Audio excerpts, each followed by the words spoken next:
Found dead at her residence. Authorities in Kenya are combing through her residence for clues, and 2 local diplomatic staff are helping with the investigation. We have more on those stories and others in this report. President Bashir al-Assad's artillery pounded rebel-held areas in and around Aleppo on Friday. Several countries, including Russia, expressed concern over the offensive, fearing a massacre by Assad's forces. Victory in this battle for Syria's second-largest city is key to both sides. Civilians took refuge in their basements. Rebels in the city broadcast footage of captured government soldiers. After weeks of discussions, the 193 members of the United Nations meeting in New York failed to reach a consensus over a proposed treaty on the international arms trade. The United States, Russia, China, India, and Egypt have all requested more time before announcing their decision. Certain participants blame the United States. An estimated $70 billion worth of arms is traded each year.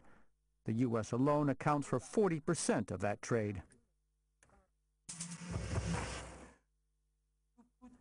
The 19th International AIDS Conference in Washington closed on Friday.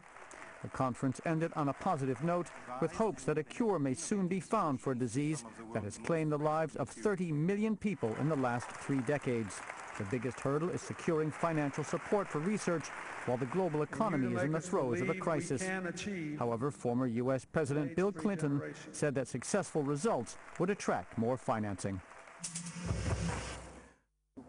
Olga Fonseca Jimenez, the Venezuelan chargé d'affaires and acting ambassador to Kenya, was found murdered on Friday at her official residence in Nairobi, 2 weeks after she arrived in the country. Kenyan police say she was strangled. 2 staff members at her residence have been questioned. Police say it is too early to determine the motive for her murder. U.S. presidential hopeful Mitt Romney is heading to Israel. He is expected to receive a warm welcome there and make a far more positive impression than the one he made in Great Britain. We learn more now from CNN's Jim Acosta in London. Mitt Romney hit the reset button on his overseas charm offensive. During his lone public meeting of the day in London, he was asked by the leader of Ireland about how he had to walk to the Irish embassy due to the city's intense pre-Olympics traffic. So you had to walk from the hotel? Romney's response? Romney is walking on eggshells and eager to please after he was blasted by British leaders for appearing to question London's readiness to host the Olympic Games. Dubbed the party pooper in the Daily Mail, nowhere man in the Times of London, and Mitt the Twit in the Sun, Romney sidestepped the controversy in an interview with CNN's Piers Morgan. You've been slightly criticised for knocking the British enthusiasm, as if you hadn't picked up on much enthusiasm. Are you feeling it now? Well, I'm delighted to see the kind of support that has been around the torch, for instance. The uproar in London reached its crescendo when the city's mayor taunted Romney in front of 60,000 people at a pre-game celebration. There's a guy called Mitt Romney who wants to know whether we're ready. He wants to know whether we're ready. Are we ready?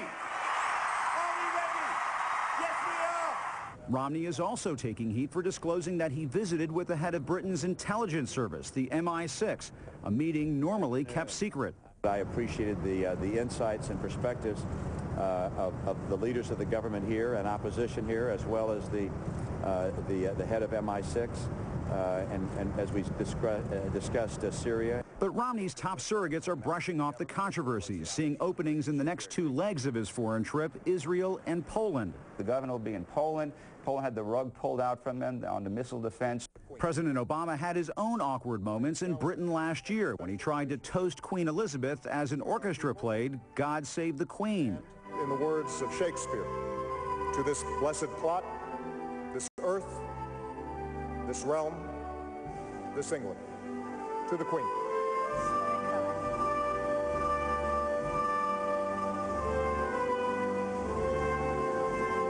It's the sun, so look at it.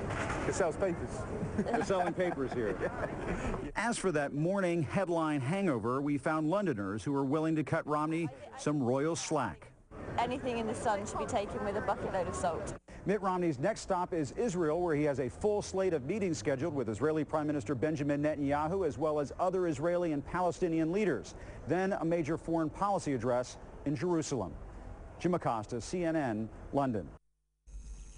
Well, over to sports, the Gambia under-20 side's hopes of making it to the Continental Championship is hanging by a thread after losing 4-0 to Morocco.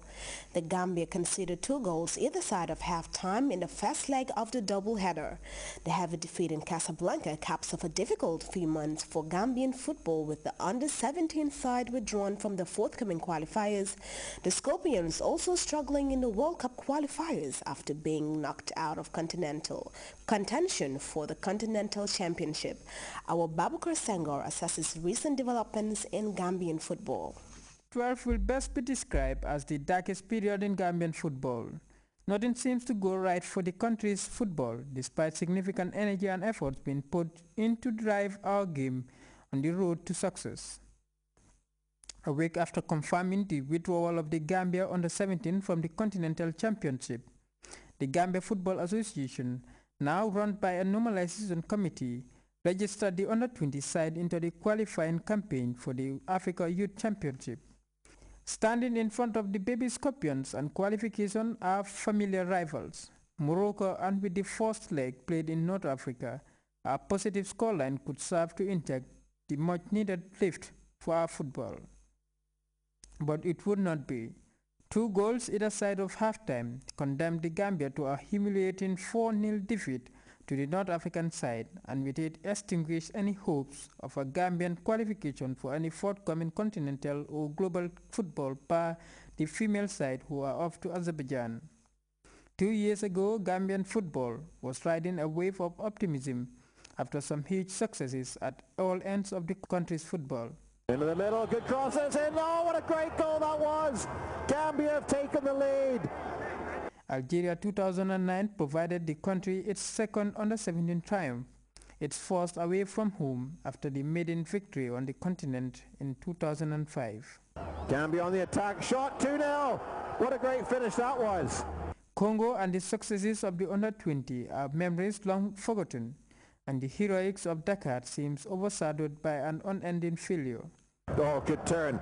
And the break is on now. This could be the third. This will be the third. Oh, what a great goal that was.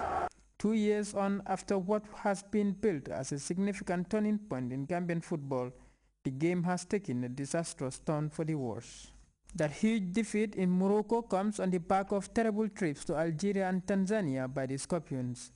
The experience for Gambian football fans is one of sober reflection, but many did ask how our football finds itself in this perilous situation after enjoying relative success in the recent past. More worryingly though, there is clear lack of vision and direction as to where Gambian football is heading for, since no one comes out to logically explain the recent turn of events. Can the events of Morocco serve to reawaken those thought-provoking questions as to where our football is and where it will be when the dust settles on this dark period of our football? Until then though, results like the 4-0 mauling in Morocco might be regular occurrences in Gambian football, results that seemed alien to our football a couple of years ago. For Grts Sport, this is Babukar Senghor.